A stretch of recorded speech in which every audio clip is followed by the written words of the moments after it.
Labdien! Mans vārds ir Andris, un es atrodos autosalonā autopiegāde.lv. Pēc ilgāka laika gribu jums atkal pastāstīt kaut ko par automašīnām.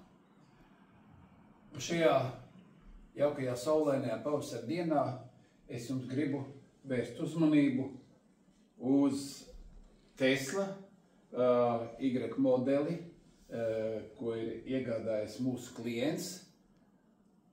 Mašīna ir pavisam jauna, 25. gada, tas ir facelifts, kur ir diezgan daudz dažādi uzlabojumi no iepriekšējā modeļa skata. Un gribētu vērst uzmanību, teiksim, uz ārējo dizainu arī ir izmainīts priekšējie apgaismas lukturi, kā arī bumpera dizains ir cits jau uzlabots.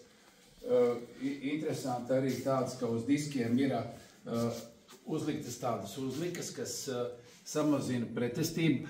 Zem tā ir lietie diski, bet šī uzlika samazina vēja pretestību un patērē mazāk enerģijas, lai virzītos uz priekšu.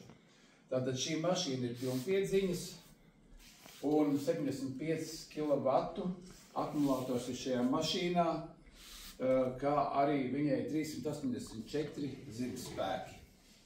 Tātad uz šosejas šī mašīna ar vienu uzlādi var veikt 586 km, bet pilsētā pat tas ir vairāk, tas ir 696 km. Ko vēl es gribētu teikt par šo mašīnu?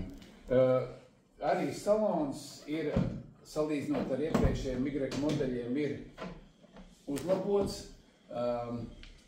Priekšējie sēdekļi ir stabilāki, lai varētu veikt labu pagriezienus, mugura būs nodrošināta.